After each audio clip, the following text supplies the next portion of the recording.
Guys দেখতে পাচ্ছ আজকে আমাদের বাড়িতে হচ্ছে আলুর পরোটা। এখানে আমার মা রান্না করছে আর ওখানে আমার বৌদি এইটাও বাসনপত্র ধুচ্ছে। মা এরপর কি দেওয়া হবে?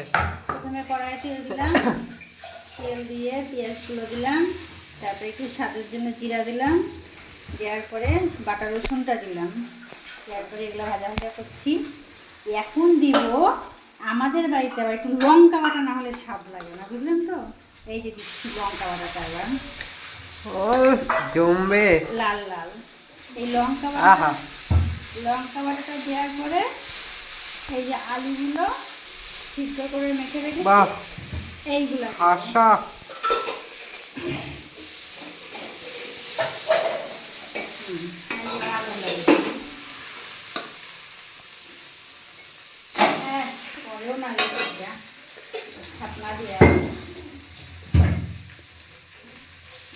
দিলাম এবার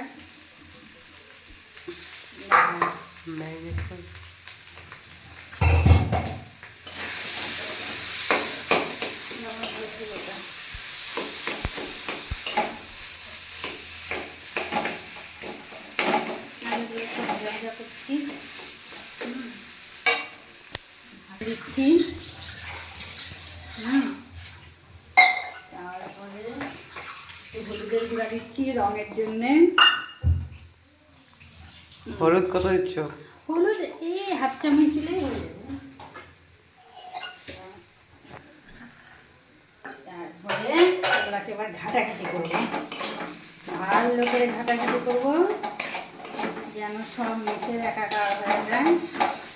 আর কি বলবো, এবার আলুটা হয়ে আসলো, এখন আমি গ্যাসটা বন্ধ করে দেবো।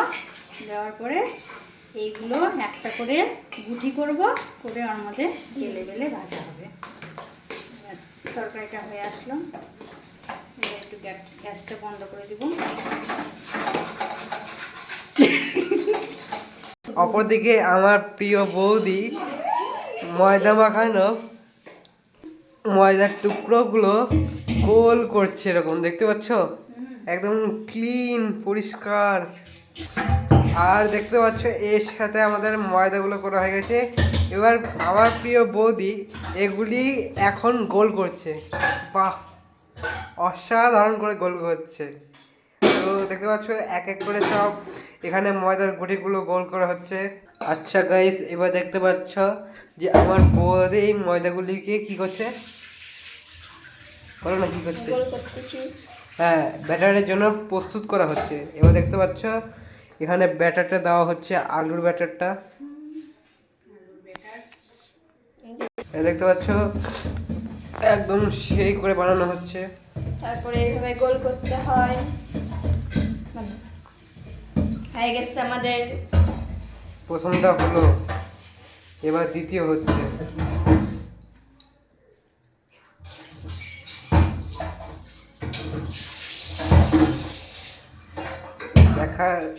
দেখো সেই সেই একদম ফাটাফাটি।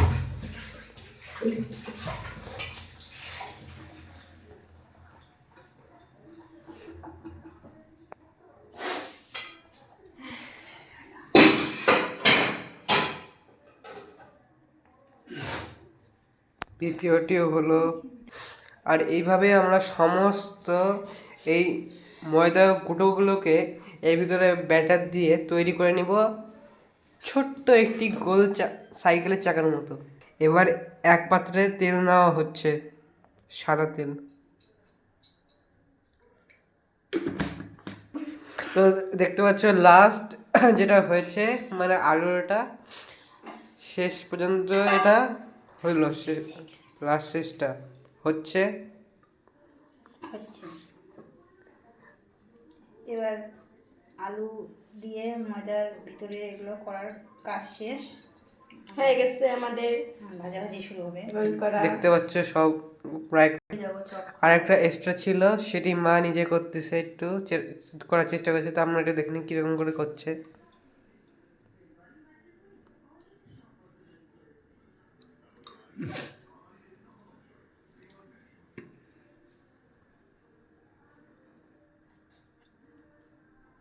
বাহ, অসাধারণ করে করে এবার দেখতে পাচ্ছ এখন এখানে তেল গরম করা হবে, আর ভালো করে মুছে না হচ্ছে। আর দেখতে পাচ্ছ এবার বেলা শুরু হচ্ছে আলুর পরোটা।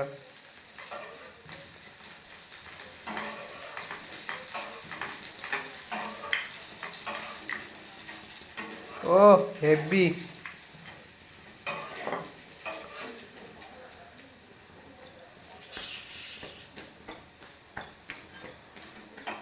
এবার এক সাইড এখানে জড়ো করা হচ্ছে, আর একটা বেলা হচ্ছে দেখতে পাচ্ছ। আর এটা বেলার সময় যে স্মুথ আর একদম দেখতে অসাধারণ লাগে, দেখে মনে হচ্ছে রুটি, কিন্তু আসলে এটা হলো লার্জ আলুর পরোটা। আর দেখতে পাচ্ছ আবার এক সাইডে ধোয়া হচ্ছে, মানে এরকম করে এখানে যতগুলো আছে সব আমরা এভাবে বেলে নিব। বেলে নেওয়ার পর তোমাদের সাথে দেখা হচ্ছে। আর এবার দেখতে পাচ্ছ ফাইনালি আমাদের আলুর পরোটা ভাজা হচ্ছে।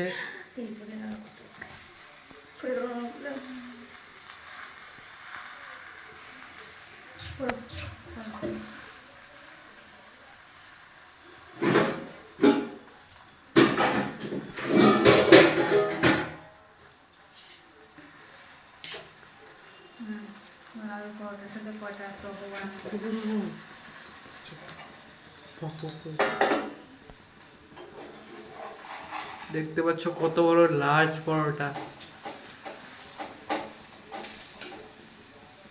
তোমার দেখে মনে হতে পারে এটি হয়তো এগ রোল অথবা ডিম রোল বা ভেজ রোল হবে, দেখো কি সুন্দর ফুলে উঠতেছে। অথবা অন্য কিছু মনে হতে পারে, কিন্তু আসলে এটি হলো আলুর পরোটা। দেখতে পাচ্ছ কত বড় লার্জ।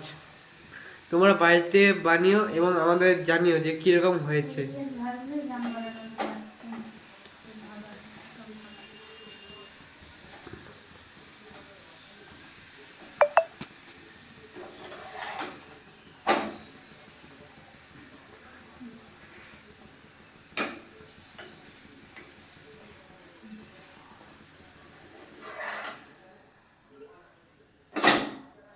এটি গেল আমাদের প্রথম আলুর পরোটা, অসাধারণ।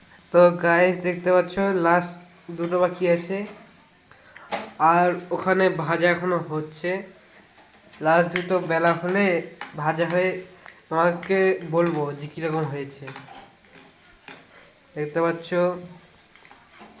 একদম রুটির মতন সাইজ। এ দেখে আমার মনে পড়লো শিয়ালদার রাজুদার কথা। তোমরা নিশ্চয়ই শুনেছো রাজুদার পকেট পরোটা। সেই হিসেবে দেখতেও পাচ্ছ আজকে বাড়িতে ওরকম করে তৈরি করা হচ্ছে, কিন্তু আসলে এটা আলুর পরোটা, রাজুদার পকেট পরোটা নয়। Last piece.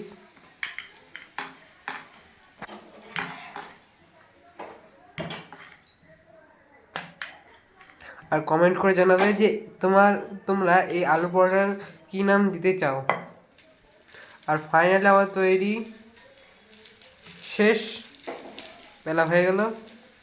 গাইস দেখতে পাচ্ছ লাস্ট দুটো বাকি আছে, এই গেল প্রথমটা।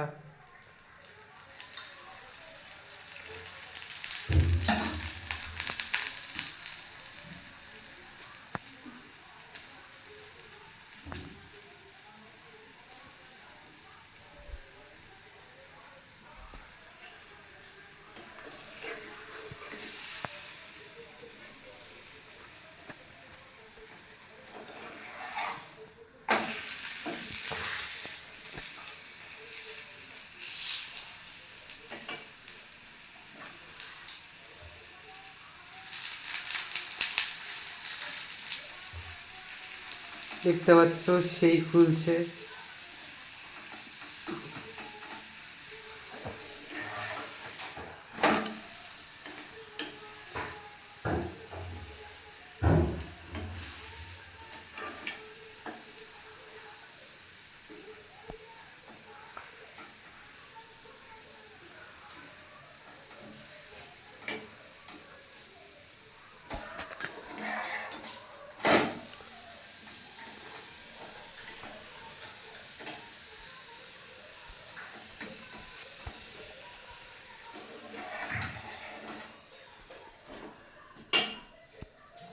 আর এই লাস্ট, আর এর সাথে দেখতে পাচ্ছ লাস্ট পরোটা ভাজা হচ্ছে।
ডান। এর সাথে আমাদের লাস্ট পরোটা ভাজা কমপ্লিট। ওখানে অনেকগুলো ভাজা হয়ে গেছে, এটার সাথে লাস্ট।